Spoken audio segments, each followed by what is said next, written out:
Jade plant की सुंदरता इनके पत्तों से ही होती है। इसमें किसी भी तरह के कोई फ्लावरिंग नहीं होती, लेकिन इसके जो गूदेदार पत्ते चमकीले होते हैं वही इसकी सुंदरता बढ़ाते हैं।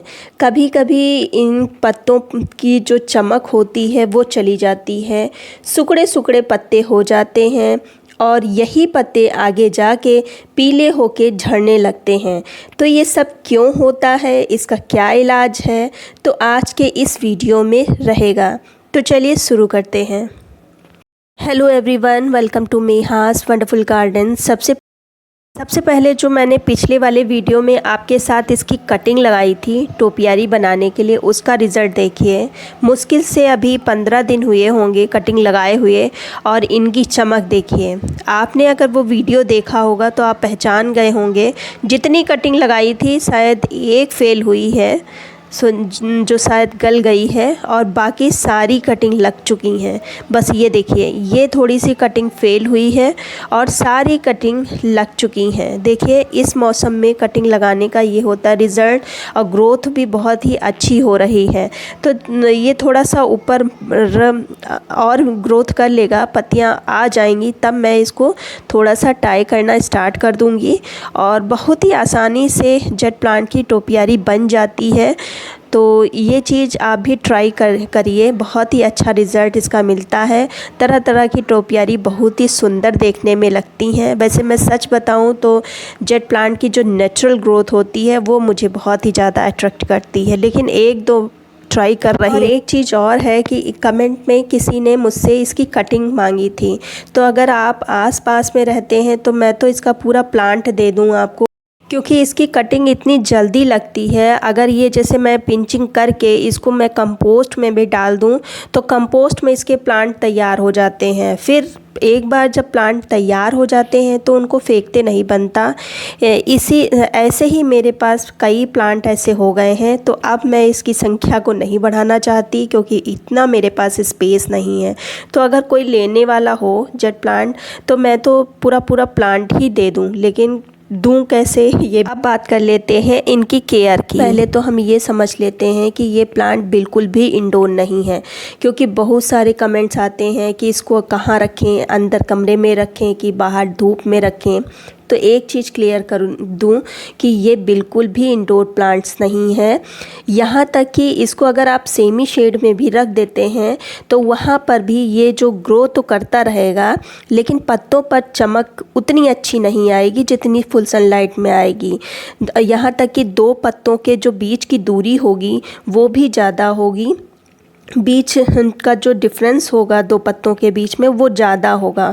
और जबकि आप धूप में रखेंगे वो प्लांट की जो पत्तियां होती हैं वो घनी घनी सी होंगी। तो इस चीज़ को समझ लीजिए। और कुछ लोग जो इसको जो क्रेसुला होता है उसको समझते हैं, इसलिए इसको इंडोर रख देते हैं, लेकिन क्रेसुला अलग प्लांट है और ये जेट प्लांट अलग प्लांट है। तो इस चीज़ को आप समझ लीजिए। इसको वहाँ पर रखिए जहाँ पर 6-7 घंटे की सनलाइट तो इसको मिलती ही हो, तभी आप इस प्लांट को ग्रो करिए।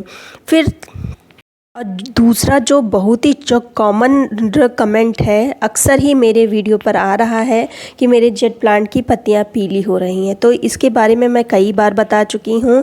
जेट प्लांट की पत्तियां 3 कारण से ही पीली होती हैं: lack of water, overwatering, या मैग्नीशियम सल्फेट की कमी के कारण। तो लैक ऑफ वाटर तो इस समय पॉसिबल ही नहीं है, क्योंकि बरसात हो रही है। तो इतना तो है ही कि पानी की कमी तो आपके प्लांट्स में नहीं हो सकती जिसके कारण इसके पत्ते पीले हों। हाँ, ओवर वाटरिंग ज़रूर हो सकती है। तो इसको मैंने पहले भी बताया था कि इसको शेड में रखिए। अगर शेड पॉसिबल नहीं है तो कोई पॉलीथीन वगैरह उड़ा दीजिए, लेकिन जब आप पॉलीथीन उड़ाइएगा तो उसको हटाना बिल्कुल भी मत भूलिएगा। और अगर 2-3 दिन तक पॉलीथीन में ये बंद रहा तो वहाँ पर भी वो मर जाएगा। तो इस चीज़ का ज़रूर ध्यान दीजिएगा। अगर आपने कुछ उड़ाया है तो उसको हटा ज़रूर दीजिएगा। अब बात कर लेते हैं तीसरा जो कारण होता है मैग्नीशियम सल्फ़ेट। तो अक्सर इसकी कमी बरसात में ही देखने को मिलती है, जब लगातार पानी बरसता है। पानी बरसने के कारण जितना भी न्यूट्रिएंट मिट्टी में होता है वो ड्रेन आउट हो जाता है, मिट्टी में कुछ भी नहीं बचता, जिसके कारण इसके पत्ते पीले होने लगते हैं। तो समय समय पर इस चीज़ को डालना बेहद ज़रूरी है। अगर आप इसका रेगुलर यूज़ करते हैं तो आपके जेट प्लांट की पत्तियाँ चमकदार होंगी और प्लांट भी हेल्दी होगा। ज़्यादा इसका यूज़ नहीं करना है, बस महीने में 2 बार आप चुटकी भर इसका यूज़ कर लेते हैं, उतना ही काफ़ी होगा। तो कैसे यूज़ करना है चलिए मैं बताती हूँ। लेकिन अगर आप एप्सम साल्ट देने जा रहे हैं उसके 7 दिन पहले इस लिक्विड फर्टिलाइज़र का आप यूज़ करेंगे तो आपको बहुत ही अच्छी ग्रोथ देखने को मिलेगी। ये है सरसों खली का लिक्विड फर्टिलाइज़र, बहुत ही अच्छा काम करता है, प्लांट पर ग्रोथ बहुत ही अच्छा लाता है। इसको कैसे बनाना है मैंने पिछले वाले वीडियो में आपको बताया है, वहाँ से आप देख सकते हैं। इस फर्टिलाइज़र को देने के 7 दिन के बाद इस एप्सम साल्ट को दीजिए, आप रिज़ल्ट देख के खुद ही चौंक जाएंगे। तो इस साल्ट को कैसे देना है उसके लिए सिर्फ आपको बस चुटकी भर ही यूज़ करना है। तो पहले तो हम इसको अच्छे से गुड़ाई कर लेते हैं अपने प्लांट की से, मिट्टी थोड़ी सी ऊपर नीचे कर लेते हैं